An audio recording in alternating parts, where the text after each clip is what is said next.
আজকের নাটক বৃষ্টির ছায়াছবি।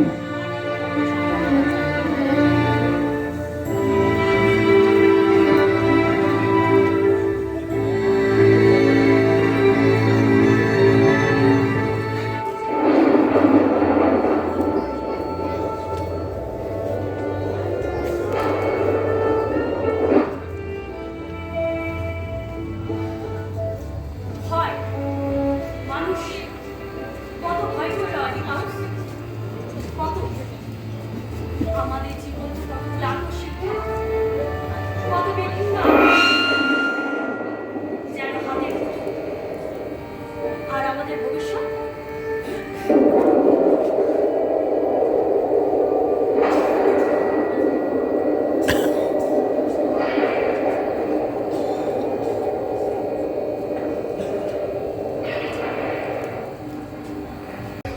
সবাই হাতে তালি দিল। তারপর একটা ফুলের বুকে দিয়ে একটা বড় গাড়িতে তুলে হাত নাড়ল। বাড়িতে ফিরে গিয়ে দেখি তুমি নেই, আমার জন্য চলে গেছো, ডিভোর্স করে চলে গেছো। ডিভোর্স করে বললে না হাসপাতালে ঢুকিয়ে দিয়ে সবকিছু তলে তলে শুকিয়ে দিয়ে চলে এলে না? তাই ডিভোর্স করে আমি চলে আসতে চাই, কিন্তু জানো জানো তোমাকে বুঝতে বুঝতে কি হলো? হয়রানি তো এই তো খানিক আগে যে ভদ্রমহিলা রাস্তা দিয়ে সাদা মাথা দিয়ে হেঁটে যাচ্ছে, আমি বললাম তুমি বলো সাদা মাথা দিলে সব থেকে একরকম দেখায় না? বাড়ির ছাতে আর মাথায় ছাতা একরকম। আমি বললাম আমার চিনতে পারছো তুমি বাড়ির মুখ দেখছো, আমিও জানিনি লাগাও ছুট। আমি বললাম আমি ভালো হয়ে গেছি, আমি তরম করে দোচনে ভেসে দিয়েছি। জানো জানো হাত দিয়ে কিনে গেছে, দেখো দেখো দেখো হাতটা করে থেতলে গেছে। রক্ত পড়ছে রে, কি যন্ত্রণা হচ্ছে। তা সেই যখন তোমায় চিনতেই পারলো না, তার পিছু ধরতে গেলে ভালো কেন ভালো বলেই তো আমার সন্দেহ হলো যে তুমি ছাড়া কেউ না আমায় ধরা দেবে না বলে তুমি নাচ খাওয়ার ফান করছো। আমার তো এখনো ধারণা তুমি ছাড়া কেউ না। তোমার এখন মনে হয় ও আমি, মানে আমাকে দেখা করে মনে হচ্ছে ও আমি। আমি কোনো ভুল করছি? না না ভুল কেন, একদম তুমি আমার হাসপাতাল দেখলে আমার ছেলে পালিয়ে ভুলে যাও আইডি পাও, তুমি ভুলে যাও।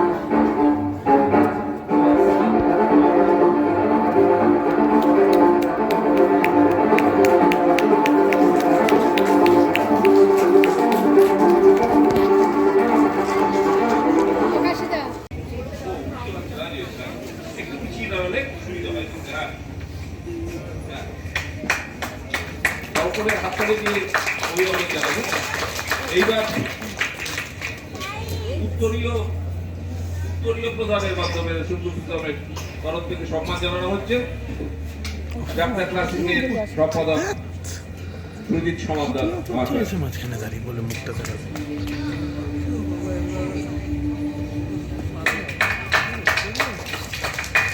দলের সকলকে মেডেল প্রদান করা হচ্ছে। আমরা চাই প্রত্যেকটা দলের প্রত্যেকটা সদস্যকে সম্মান জানাতে।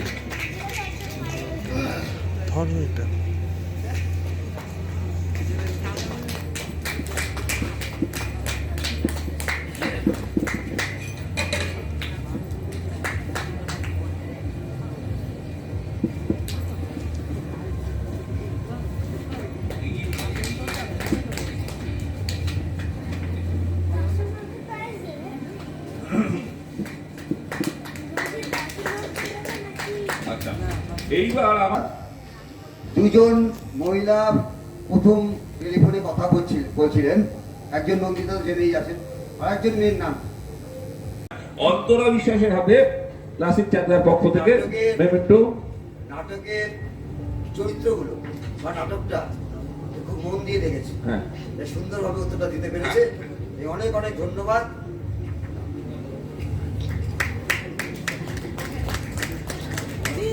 2026-এর প্রথম সেরা দর্শক হলেন অন্তরা।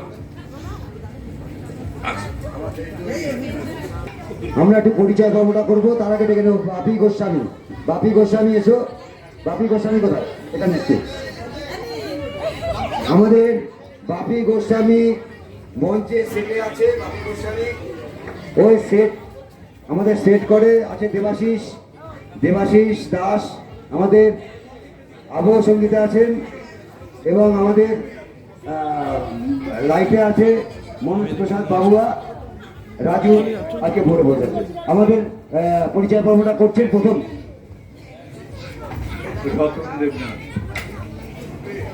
চন্দনা সঙ্গীতা প্রসাদ,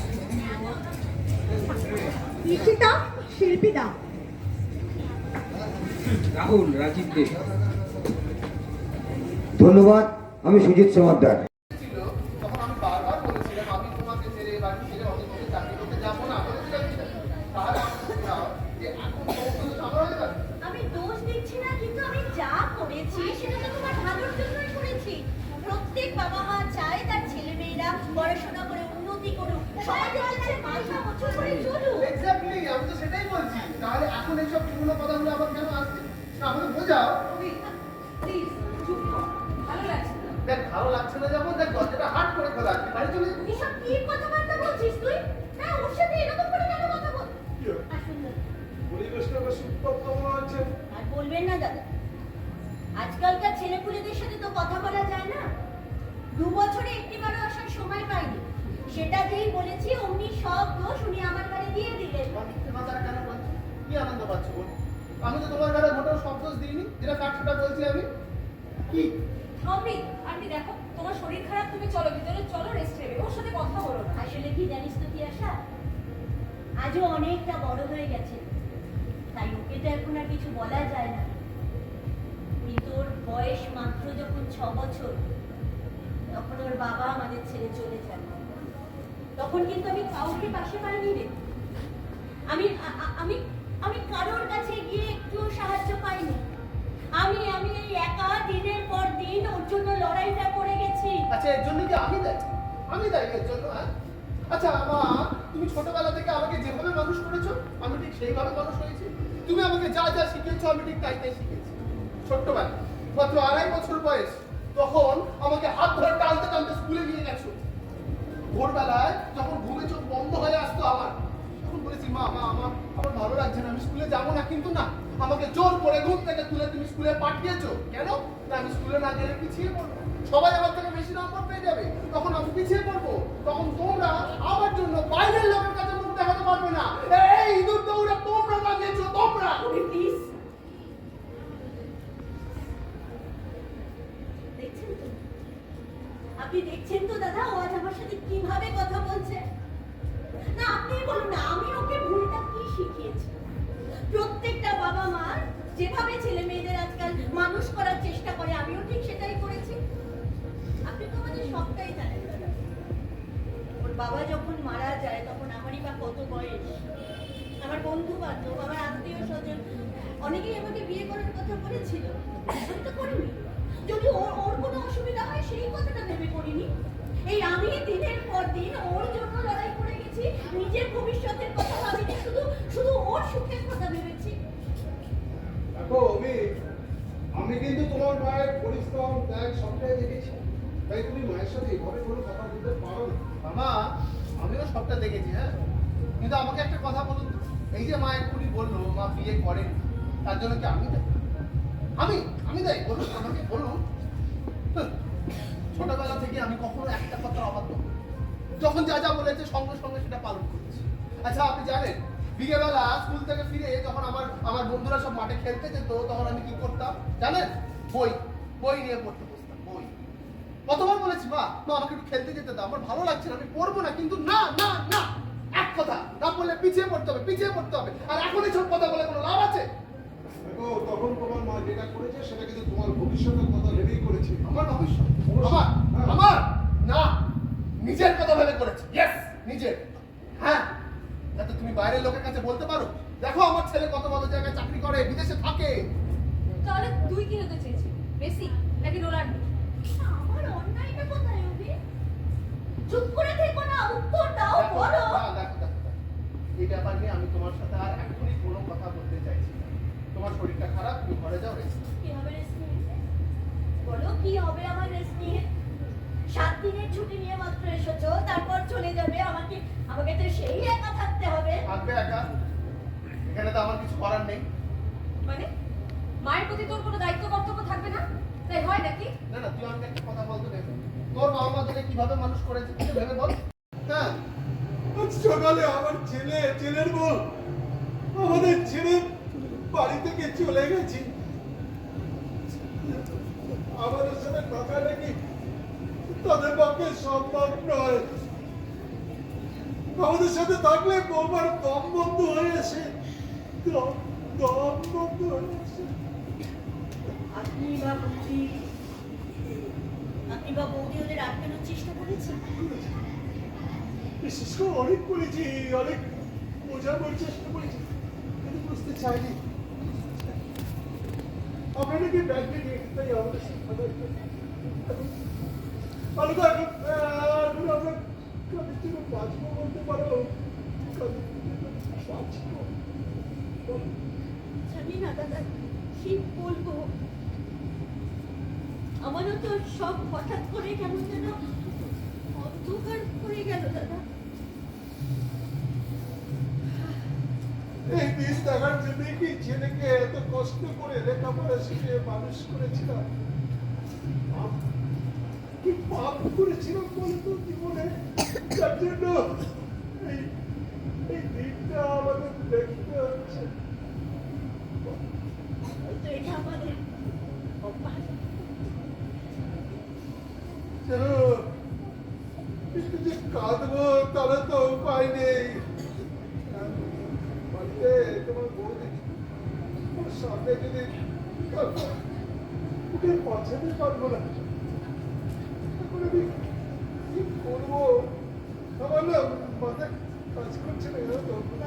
একটু শান্ত হন দাদা, একটু শান্ত হন। আমি বলি কি, আমি বরং একবার যাই আপনাদের বাড়ি। বৌদি তো একা আছে, আমি একবার যাই বৌদির কাছে। তুমি যাবে? আমি যাচ্ছি, চলো। চলো তাহলে, ভালো হয়। জানো কাল রাত থেকে কেঁদে কেঁদে তোমার মধ্যে কিচ্ছু খাইনি, খাওয়াতে পারো। চলো আমি আসছি। আমরা কি যাবো? না মা, আমরা কি না, তোমাদের যেতে হবে না, বরং একটু দরজাটা দিয়ে দিবি তো? আমি একটু বাবার কাছ থেকে ঘুরে আসি।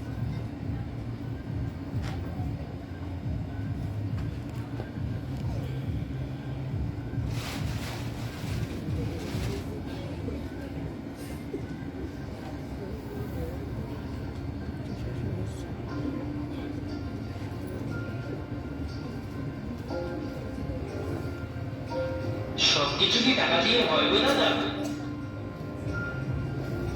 আমি চাই আমার মাকে, মায়ের মুখের হাসি।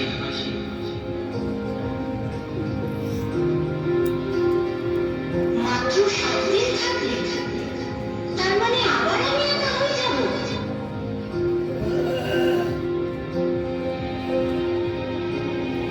মাকে আমি কোনো কষ্ট দিতে পারবো না। ছেলে হয়ে বাবা মায়ের প্রতি তোর কোনো দায়িত্ব কর্তব্য থাকবে না? বিয়ে করিনি শুধু তোর কথা ভেবে। আমার মা আমায় এত কষ্ট করে মানুষ করেছে, সেখানে আমি আমার মাকে ছেড়ে চলে যাবো? তোমার কি মাথা খারাপ নাকি দাদা? এখানে আমার মাকে কে দেখবে? 2 বছরে একবারও আসার সময় হয় না, সেটা তুই আমাকে বিশ্বাস করতে বলবি? এই জন্যই কি ছেলেকে লেখাপড়া শিখিয়ে মানুষ করেছিলাম? জানি না জীবনে কি পাপ করেছিলাম আমি। সবকিছু কি টাকা দিয়ে হয় গো দাদা? ছেলে হয়ে বাবা মায়ের প্রতি তোর কোনো দায়িত্ব কর্তব্য থাকবে না? বিয়ে করিনি শুধু তোর কথা ভেবে। এই জন্যই কি ছেলেকে লেখাপড়া শিখিয়ে মানুষ করেছিলাম? বিয়ে করিনি শুধু তোর কথা পাপ করেছিলাম আমি। বছরে একবারও আসার সময় হয় না, সেটা তুই আমাকে বিশ্বাস করতে বলবি? সবকিছু কি টাকা দিয়ে হয়? বিয়ে করিনি শুধু তোর কথা ভেবে। কোনো দায়িত্ব কর্তব্য থাকবে না? কি হয়েছে রে? আমি আসছি না। কোথায় যাচ্ছিস? কি হয়েছে বল?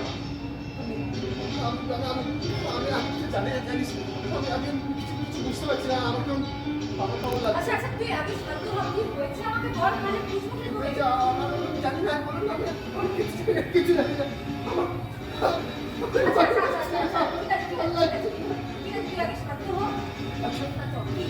আচ্ছা আমাকে একটা কথা বল, আমরা কি সত্যি স্বার্থপর? সবাই তো তাই বলে। না না, তোর কি মনে হয় একবার বল আমাকে? তাই না? বলতে পারবো। না, একটা কিছু করতে হবে, আমাদের একটা কিছু করতেই হবে। এরকমটা হতো আমরা কি চেয়েছিলাম? আমি কি চাই? আমরা কেউ চাই? হচ্ছে আমরাই চাই। আমাদের একটা কিছু না করতে পারলে সমস্ত কিছু শেষ হয়ে যাবে। কি করবি? করতে হবে, কি করতে হবে? কিছু জানি না। জানি না। আচ্ছা কি করবি সেটা বল।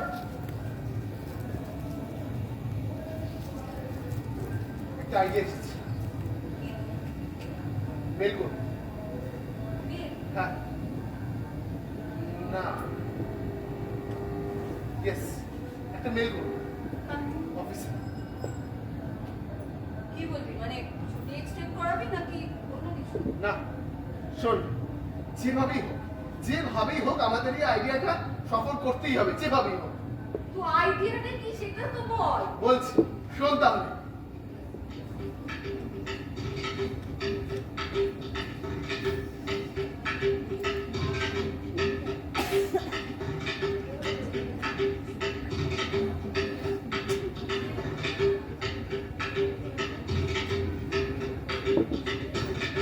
আরে অভি তুই বোঝার চেষ্টা কর এটা কোন একটি অনেক সুন্দর নাটক দেখলাম, ভোরের ফুল।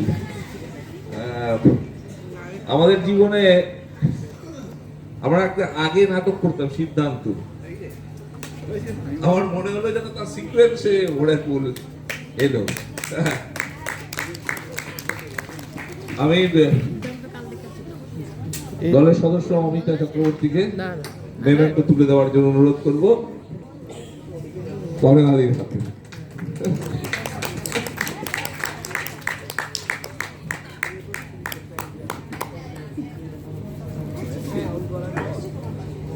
ফুলটা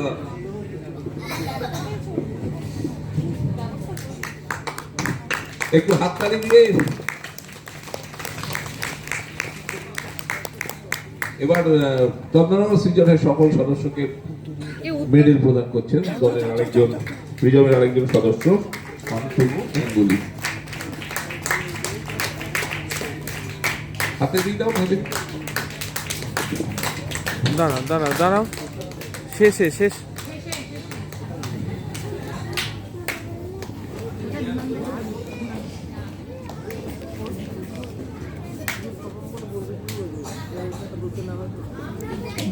প্রাইজ টার্নিং ভবন দাঁড়িয়ে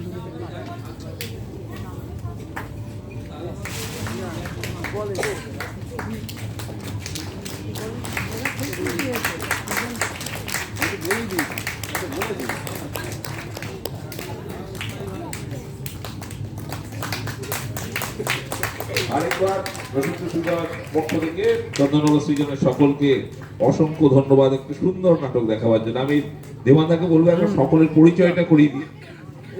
তাড়াতাড়ি করে দিই, কারণ পিছনে নাটক, এরপরে নাটক আছে, তারা মঞ্চ সাজাবে।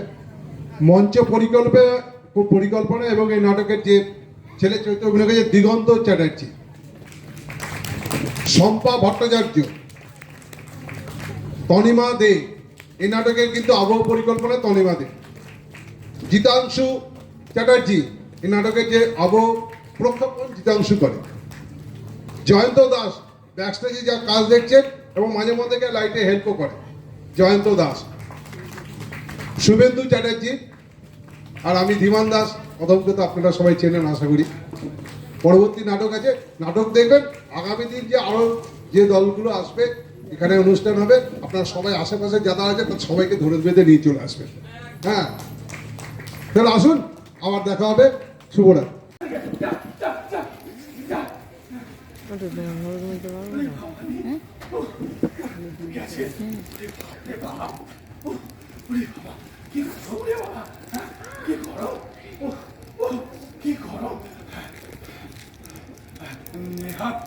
নেহাত জমিদার বাবুর ছেলের জন্মদিন বলে কথা, নাহলে কে সারা অত রাস্তা। এই দেখুন পাতাগুলো কেমন গরমে একেবারে জ্বলে গেছে। দেখুন দেখুন দেখুন, এই দেখুন একেবারে জ্বলে গেছে। হবে না কেন? কেন হবে না? ঘোর কলি বলে কথা। আর এরপর দেখবেন আরো কত কিছু হবে। হ্যাঁ, এই বলো তো, এই বর্ষায় আমাদের তুমি কোথায় রাখতে হবে গো? না রে মা, ওগুলো এমনি পড়ে গিয়েছিল, পড়ে যেত রে। হ্যাঁ, অনেক বুঝেছি, অনেক বুঝেছি। বেশ করেছিস, বুঝেছিস। যা দেখিনি সব সময় যা ইচ্ছা করো। আচ্ছা আচ্ছা, আসলে হ্যাঁ, যা যা, ও মা ও মা, আবার কি হলো বলো তো? শোন না, তুই জানিস আমার না আবার কেমন গাটা শিরশির করছে, জ্বর আসছে। আমার মনে হচ্ছে বিকেলে আবার জ্বর খুব বেশি হবে। খুব জ্বর করে আর করিস না তুই। আমার জন্য যে ভাতটা রেখেছিস, বুঝে আমার মহেশে চলে গিয়া। যা যা যা। সে ঠিক আছে, কিন্তু তুমি যে বললে তোমার খিদে পেয়েছে, বাবা অনেক বুঝেছি আমি। কেন সব মিথ্যা কথা। আমি বেশ করেছি বলছি, তোর বাপের খাওয়াচ্ছি না কিনে। যা তো, যা, ভালো লাগে না সব সময় মেয়ের ফিটকে, ওর ভয় আমাকে সব সময় করতে হবে। হ্যাঁ বল বল।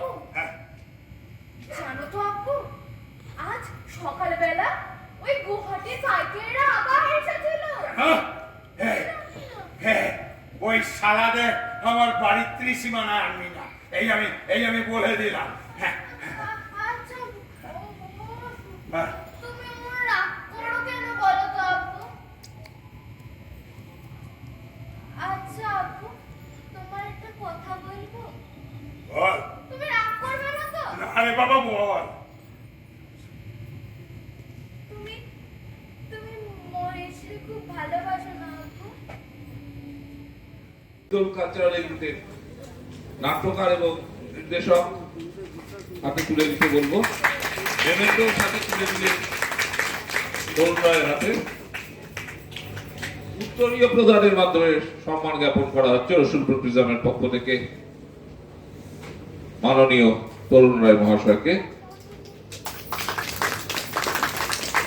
হিন্দুলের সকল সদস্যকে মেডেল প্রদানের মাধ্যমে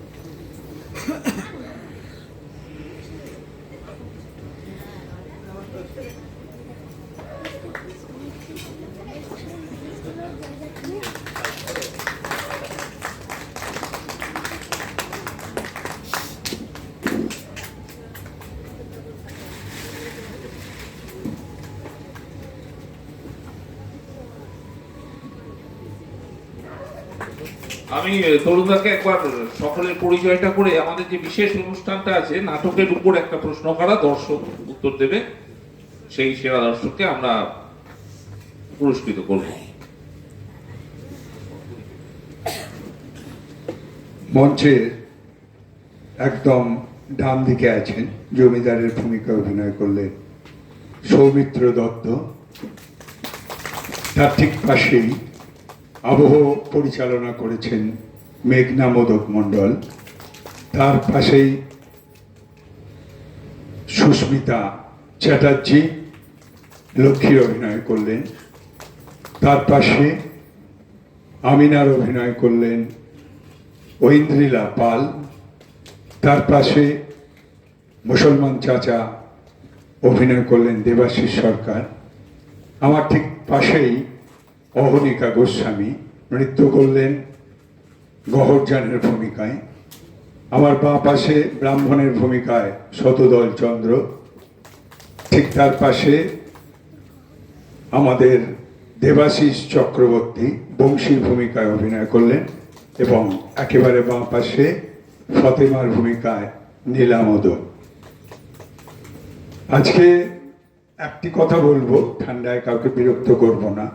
আমি জানি না নাটক কেমন লেগেছে, কারণ এই নাটকটা আমার কিছুটা একটা এক্সপেরিমেন্ট।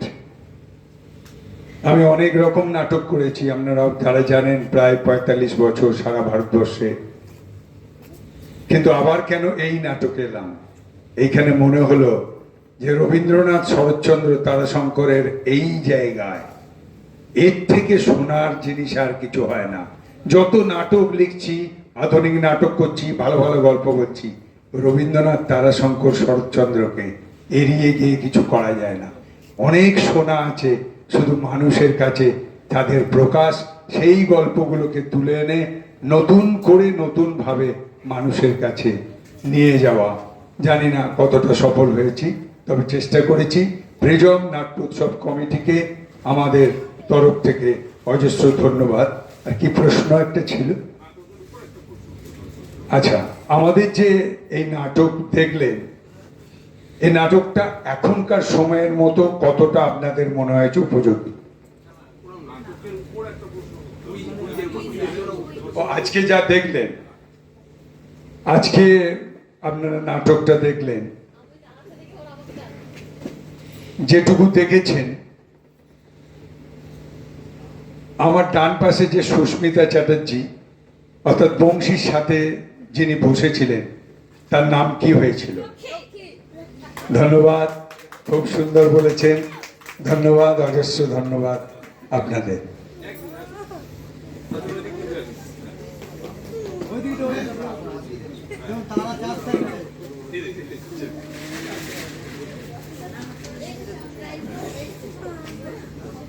আপনার নাম? আজকে তৃতীয় নাটকের সেরা দর্শক যশোদা সরকারকে পুরস্কৃত করলো তরুণ রায়। এই সঙ্গে শেষ হলো আমাদের প্রথম দিনের নাটক। আবার একবার বলছি, কালকে আমাকে